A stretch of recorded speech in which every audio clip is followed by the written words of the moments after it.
Hi, good morning. Welcome to the Happy House Farm. As you can see, this is real sweat under here. I hope you like my hat. This time of the day it's pretty hot out here, but it's still good. It's just gone 9 o'clock. And as you can see over here now, we're just waiting for the last ploughing of the field, the final, I don't know what it's called actually, I'll have to find out later. The fining, I suppose I call it, getting rid of all the final clumps of grass and breaking it down. And then tomorrow we can actually plant our sweet potato, which is called kamote here in the Philippines. And in the meantime, I actually thought our lovely neighbour was actually going to do the finishing work this morning, but he was too late. He'd been harvesting yesterday and he finished right on dark last night, 6 o'clock. Poor wee fellow, he's been working very hard. So I actually started doing some clearing here to actually practicing my machete skills.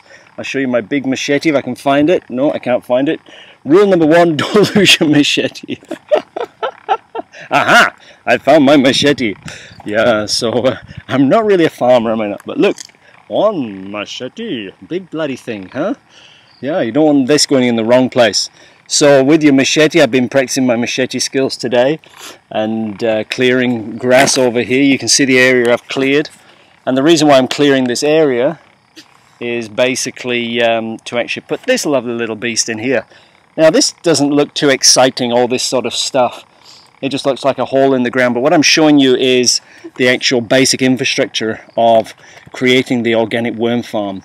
Because here we've got a great difficulty in terms of this property is actually being ploughed and managed for 50 odd years using conventional methods, and which basically destroy the land, destroy the soil, and don't do too much. We've got some locals coming up. Good morning, boys. Nice to meet you. Do you want to go on video? No. Shy boys, huh? Take care, guys. Yeah. So basically, there's some of the local boys off to work down the lane. And that's not our dog, by the way, but it's great. We've got our neighbour's dog helping us on the road. So what I'm showing you here is basically the infrastructure, because what we have to do is we have to rebuild the soil. Now, to rebuild the soil using traditional organic methods, very, very difficult. We've got a large area here and there's tough weeds. If you look at these weeds here, these are very pernicious weeds. This is what's growing here, and it's tough and it's hard and it's designed for this environment. So the only way you can manage these is basically using worms.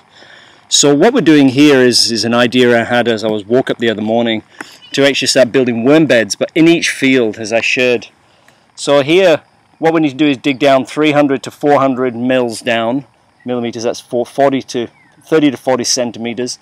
And it doesn't need to be too big, but what this does is form the foundation base hole for the worms. So this is what it looks like in a minute. I'll stop the video soon and I'll show you. I'm going to get some more sweat built up and I'll show you the completed hole. Now what that does is basically fill it with nice compost at the bottom.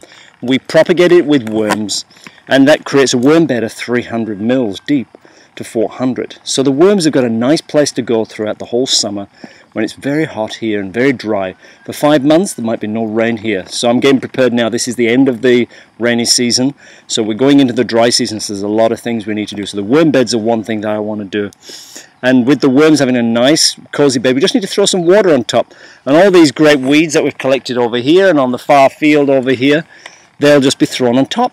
Any other weeds we just throw on top, and they won't grow because the worms will eat them so fast. And as long as you throw a couple of buckets of water on a week to keep the worms happy underneath, even if it gets very, very hot and dry, the worms will just go into the bed, and it's got a great base, and they won't die off even during the hot summer.